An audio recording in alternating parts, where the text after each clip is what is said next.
fucking aperture.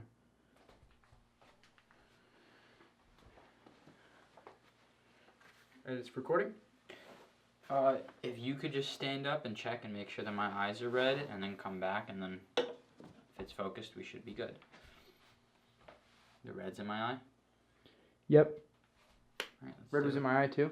Yep. So should I press record? It's already recording. Oh, great. We're already there. Are you ready? This is happening. Let's do our intro. Okay.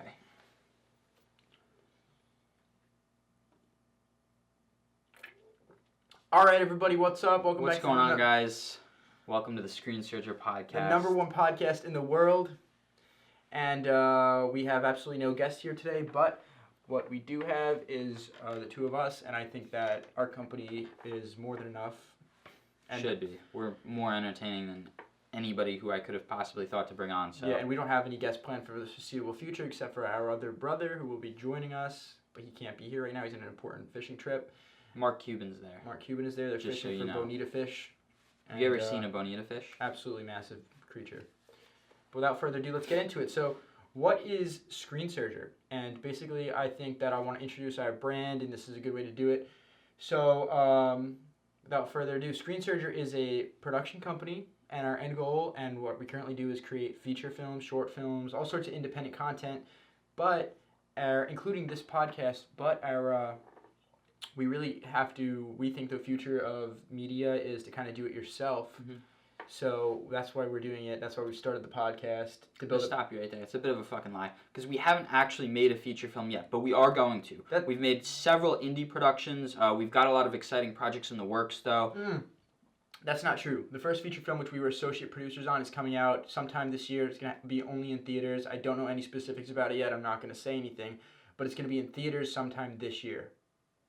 So that's not true. But we are making our first film this upcoming summer, which I'll be directing. Under this production banner specifically. We worked with other companies, but the Screen Surger banner specifically, at the helm of our first project, Quinn's working on right now. It's going to be really funny. Very excited for you guys to see that. So exciting news coming soon.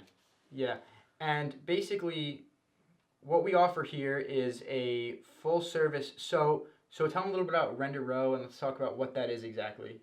So basically, Render Row is what does all of our in-house production as far as visuals, cinematography, editing, basically all production, post-production, because the things that I do a lot of is very technical skills, such as filming, editing, animation. So I operate under the banner Render Row on social media. And so that's what's going to be doing a lot of the productions for Screen Surger. It's going to be a Screen Surger and Render Row production. Yeah. Best way to describe it is Render Row is our in-house VFX editing banner. And you should look at it. The production company. You should look at it at how George Lucas started ILM specifically for Star Wars. We have Render Row, which is going to do Screen Surger visual effects. There's not a single Lucasfilm project that you won't see ILM's logo on. Expect the same thing here. Absolutely. We pretty much work together because it's pretty much one company, except Cameron is more Render Row and I'm probably a little more Screen Surger. But, we're the same thing. And so as far as why we don't have, I don't know if you noticed, but we covered the logos on this can and on his sweatshirt. And the reason for that is we love Adidas and Celsius, but we're not going to give free promotion to any company that's not paying because this isn't a charity. Right? Nice try, guys, but you're not going to get off the clout that easy, okay? Yeah, absolutely. No freebies. If they want their logos in, they can write me a check. They can write us a check like everybody else. All right. Mm-hmm. That's the boring shit out of the way. Let's talk about what's interesting. I'm sure everybody saw it and everybody's talking about it right now is the Mike Tyson versus Logan Paul fight. What are your thoughts on that? Okay, so I saw the training footage, and I actually got really excited about it because it looked like Mike Tyson was going to fucking murder this guy, right? Super hardcore boxer. Mike Tyson he was at the top of the sport at one point. And Jake Paul, I'm going to put that out there, he is a real boxer. I fuck with Jake Paul. All right, he's grinding, he's hustling, and he made it happen for himself. He trains every day. He goes into camps for boxing. And everyone who says, the majority of people who say he isn't a boxer, they're not the ones fighting on pay-per-view for millions of dollars. So yeah, Listen, for all the smack talk that was going on, I wanted to see somebody get knocked out, is the truth. But where I was going with that is that it was an overall disappointing fight. I thought that, it was mostly just them sitting there with their guard up the whole time. The fight before set the bar pretty high because one of these girls' eyes was falling off, and they really beat the shit out of each other. I was expecting that in Mike Tyson versus Jake Paul. It's fair to say, though, at the same hand, when you are doing combat sports, I mean, I get the build-up and everything. It was all about let's make the hype and build-up. And people are saying it's scripted, and there's no way. There was some script going around that said round 5 this happens, round 6 this happens. That stuff never happened. That's ridiculous to think it would. No one would remember a script like that while fighting under that pressure. It's impossible. But I do, without a doubt, believe that the fight was scripted in the sense that they knew, okay, let's go easy on each other until round 8, because there's no way that there's going to be a first-round knockout when there's this massive event. They wanted to leech it for all it was worth. I don't think it was scripted. I think it was a real fight. Also, as someone with martial arts experience, yourself as well, it is true, and a lot of people are completely missing this point, that when you're in a fight, your adrenaline completely goes through the roof, so you get tired very quickly, and that knockout might not happen. That adrenaline's not there, and it's not going to be what you thought it was and what you built it up to be in your head. After like 30 seconds of this fight, you're exhausted. So people saying like the training's very different from a real fight. I mean, with that being said, my fights have never gone more than 30 seconds, so I don't really know what you're saying. However, on the subject of boxing, is there anyone that you'd like to call out? You're on the #1 podcast of the world. If there's ever a place to call someone out and they're going to see it, it's right now. So somebody who you just really want to just fuck their shit up, ruin their day. Ryan's toy review. Ryan's Toys review? Ryan's Toys review, I'm calling you out. First. I want to box you, okay? Fuck around and find out. Come fuck around and find out, Ryan. I don't care that you're 14. I'll punch your face in. Not kidding. So, Ryan's Toys reviews. That's actually, honestly, something interesting to talk about because a lot of people... Oh, you want to talk about the exploitation allegations? Well, yeah, a lot of people sit there and they say, your kid shouldn't be on social media, this and that. And I get that completely. However, this child is a multi-millionaire from reviewing toys. He's set for life. His family has generational wealth because he, capitalized on the internet, which me personally, I'm a strong believer that everyone can capitalize and use the internet to become wildly successful. There's so many people who've done it in so many different realms and done so many different things. Hawk Tuah was a one-liner, a throwaway joke, and because there was a camera there, she now has the #3 most successful podcast in the world. Well, slowly behind Screen Surger. Will Hawk Tuah fall off? Will the Will Hawk Tuah fall off? Will Talk to a podcast go anywhere? I don't know. I mean, think about it. She's been around. She's made it last longer than most with these 15 minutes of fame. And I give her all the credit in the world. I think it's great. I hope she does something with it. She's getting a lot of hate. I just don't. She's monetized on Snapchat. She's monetized on it too. And to get monetized on that platform, you can make fucking bread on Snapchat. But to go back to the Ryan's Toy review, or Ryan's Toys World, what is it? Ryan's Toys review. You were saying you want to fuck him shit. I want to fuck his shit up. Yeah. No, but so there's a lot of controversy about, is it weird that he's still reviewing toys? The way I see it, I mean, he's made so much money. He's going to be working a 9 to 5 at his age, either at McDonald's, a part-time job at McDonald's, or make millions of dollars, tens of millions of dollars reviewing toys. So I think he's doing everything right. I think his parents are doing everything right. Which would you choose? Who's to say he can't have a normal life while reviewing toys? I think it's completely ridiculous to sit down and say his life's ruined. Even if he starts to review toys from an older kid toy or whatever that is. And on the same hand, he can take that money and do anything he wants with it now. So it's completely stupid to say that he shouldn't be doing it. It is weird that he's dressed like a child though. When he's like 14 years old, like I think he needs to kind of. Well, I can't relate. I don't actually watch the channel, so I had no idea he did that. He kind of. Because they're still trying to I watch it. The demographic is still little children, like 8-year-olds, so they're trying to appeal to that. What they should do is, and I'm sure they will, the TV show and things like that. But they should outsource, hire a new Ryan, pretty much.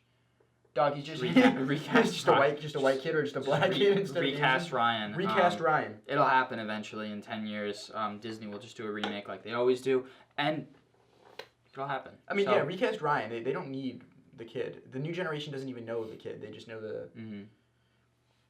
The toy reviews. The culture. It's the culture of the channel, you know? So, what else is going on? What else is in media that's happening recently? Oh, okay. This is really interesting. Cameron, talk to me, not so- towards the camera.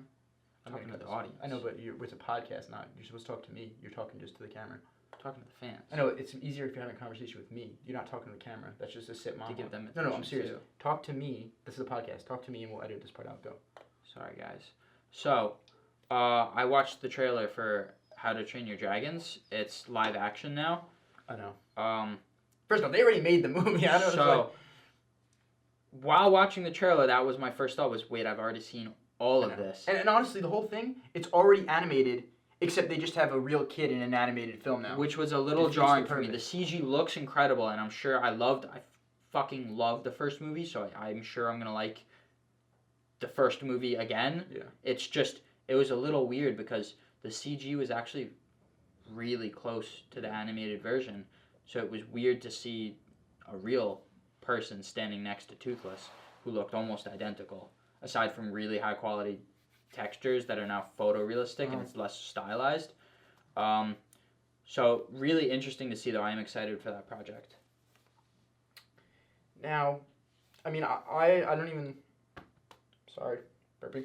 I don't watch or really care for animated films. Ironically, I don't watch a lot of films anymore these days. I'm so focused on, when you're like constantly creating and stuff, I'm like creatively drained, so I spend a lot of time, or maybe I just have, maybe my attention span's just fried with short form content. One of my coworkers, his kid I don't went watch to those film school, and he specialized in lighting, and he says he can't watch movies with his kid because he just critiques the shit out That's of the the other lighting. thing that I do. No, well, I Which- critique the shit out of the movie, and it's not even enjoyable. Ask anybody who's gone to a movie with me. Yeah. I completely critique and analyze it to the point where it ruins the movie for some people. For That's me, though, true. it's that's why I watch movies. He Just to shit on them. he rewrote Spider-Man No Way Home 8 fucking times. Yeah. Different jokes, Different jokes. different ones. ending.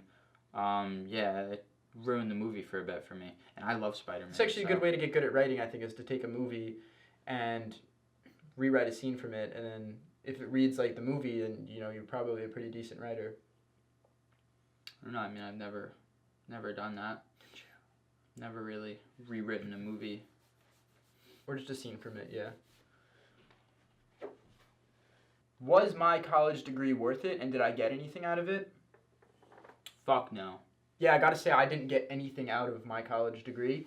I mean, it's good because it shows you have 4 years, but I'm gonna be completely honest with you, it has not helped me get a job. No one's looked at my degree and said, oh yeah, you went to college, let me hire you. Film My school. future... Sign yeah, them up. No, well, I went to film school, which is a useless degree to begin with, but unless you want to be a filmmaker, people do take it serious in that extent.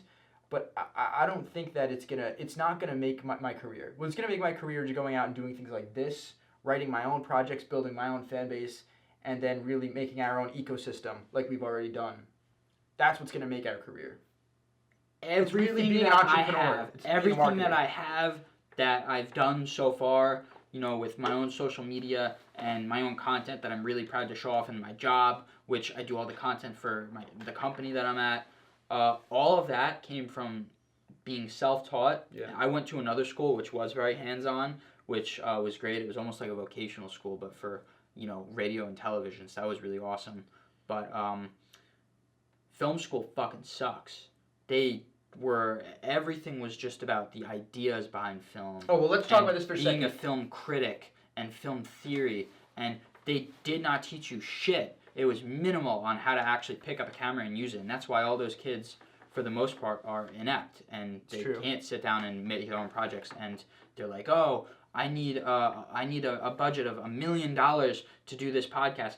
You can just pick up your camera, learn how to light it yourself, watch some YouTube tutorials on editing, and do it for free. Being a film critic is much different than being a film creator, writer. I mean, I think to be a good filmmaker, you have to be an entrepreneur, a marketer. You have to. It's all encompassing. There's no easy way around it. And without the resources of a big studio or a lot of money as an independent creator, you really have to be super creative, and you have to break down walls. Like, we're working on this film now, and everything is a struggle to get done, from locations to actors. It's almost like in the movies, where there's just this one bad guy, and it's like, why won't they just let the good guys succeed? We're the good guys.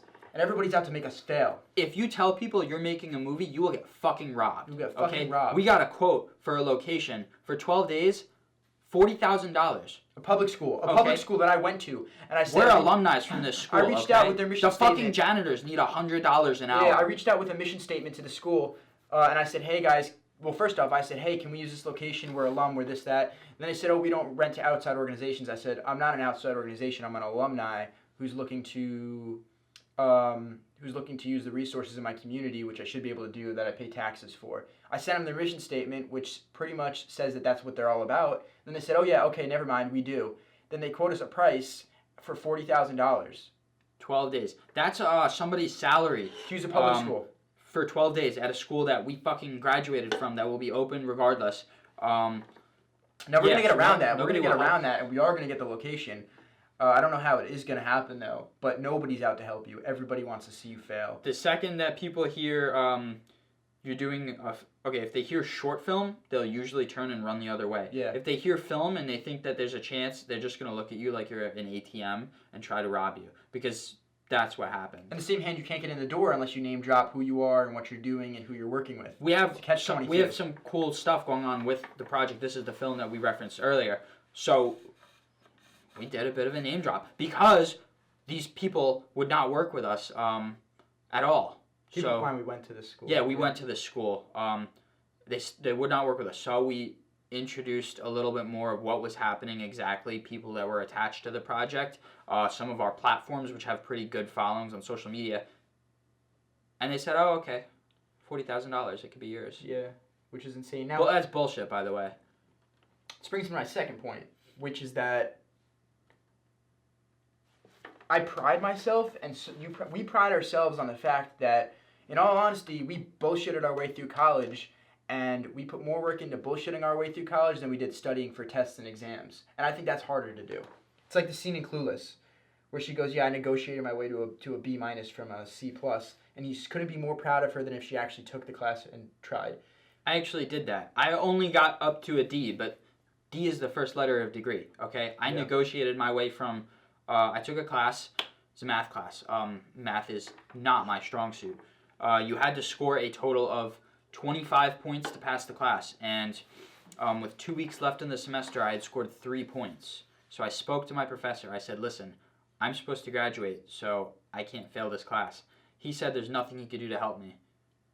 So I walked out in defeat, and then I realized just because you miss your shot on the goal doesn't mean the game is over. So I went back next week, and I spoke to him again, and he folded. He gave me the maximum number of points. He put me up to 24 points. I took those 24 points and I negotiated. I flipped it. I was like on fucking Shark Tank. I went to the director of the whole math program. I have 24 points. I need one more point to pass. I'm supposed to graduate this semester. They had a meeting about it and he passed me. I mean, I can't tell you how that's many... business. Yeah, and that's a more valuable skill than knowing how to do math. I'm sorry. It's so much more valuable. I still couldn't do the especially fucking if you're not in spreadsheet. STEM. If you're not in STEM, it's more important to have communication skills and the ability to get things that you need and want in life than it is to pass a math test or any test for that matter. I mean, I pride myself on the fact that that happens. And you know how many times we had to gaslight the teacher and the entire class to thinking that their lives were in danger if they were at school, so that way class would be canceled, and that way when we didn't do an assignment, it would be okay because class was canceled? I did not want to go. I got my class canceled based on a terrorist attack. Basically, I was going to school in New York City around the time of the Brooklyn subway shooting. And it's important to note that I drove to school. I didn't take public transportation. I really didn't feel like going to class that day. I didn't read the assignments, and I was unprepared. Somebody was going off in the group chat about how everyone needs to be safe on the subway, and, you know, just a heads up, they haven't caught the attacker yet. So I did a little fear-mongering, and I said, guys, yeah, be safe out there. You know, subway is really dangerous, especially at night. Hey, guys, we don't really know our who's class out is there. at night. All I'm saying. So everyone starts to get into a panic, and Cameron, you have a really good point there. I mean, maybe we should just all be safe, guys. I'm sure we'll be okay. You know, I'm sure it'll be okay. There is a killer on the loose, but if you have the subway, just be careful. Yeah, so we continued to fearmonger, and eventually it got to the point where I just said, guys, I'm sorry, I can't do this. My anxiety and all these other fucking things are getting to me. I'm going to email the professor and say that I'm not taking the subway. I'm not going to class. And then that was enough to rile everybody up. I had finally, the spark had caught fire and mutiny occurred, okay? Everybody emailed the professor. I'm not going. I'm scared. Plot twist is I actually didn't send that email, so I was the only student who was prepared for class that day. But he got everybody else to do his dirty work. That's how you achieve. That's how you win. That's what I learned in college, okay? They didn't... so... Honestly, college for me was more of like a testing ground of what can I get away with and what bullshit, what can I get away with? And that's kind of my approach to life now. Not saying I cheat, lie, steal, do any of that stuff, but I'm saying that nobody's ever become successful by working within the rules, okay? There's loopholes in everything. Look at Jordan Belfort. Listen to me. White-collar crime pays. Jordan Belfort's a guy who stole millions of dollars. He fucked over tons of people. Right now, he's driving a Porsche and selling some course to dumbasses about how to sell. The guy's a con artist, and people are buying this shit. Why? Because he drives a Lamborghini. It's like the meme where someone's like, I bought a book on how to scam people. It hasn't come in the past 4 months. It's like people who pay for IQ tests. I've done that. I've gone on the internet. I take the IQ test. Now it says pay for your results. If you pay for your results, you have no business taking the test. You have a room temperature IQ. There's one YouTuber, Togi, he took an IQ test and he got 79. And that's like borderline clinically retarded. And I find that hysterical because I went in, I was making a joke, and I took an IQ test. I clicked all the buttons at random. I changed my answer afterwards. I photoshopped it to like 200. But I went through it at random and I got 74. Yeah. Which is just incredible to me because how much smarter do I have to be to get a 74 guessing at random when this man took a half hour to get 79? Cameron, you just said you had a 74 IQ. I wouldn't be so proud of that if I were you. That's just clicking through guessing on every question. Yeah, no, I said I had 200 IQ. You said you scored 74. No, I said I changed it to 200. Oh, okay. Here's the thing. I just go around claiming I have a 200 IQ. Like prove I don't. Exactly. Prove I don't. Exactly. Prove I don't. It's always better to do and then ask for forgiveness later instead of asking, because asking gets you nowhere. You don't have a 200 IQ if you fucked up the saying.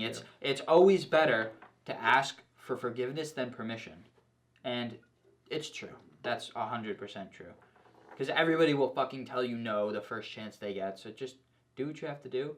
And honestly, most of the time it works out.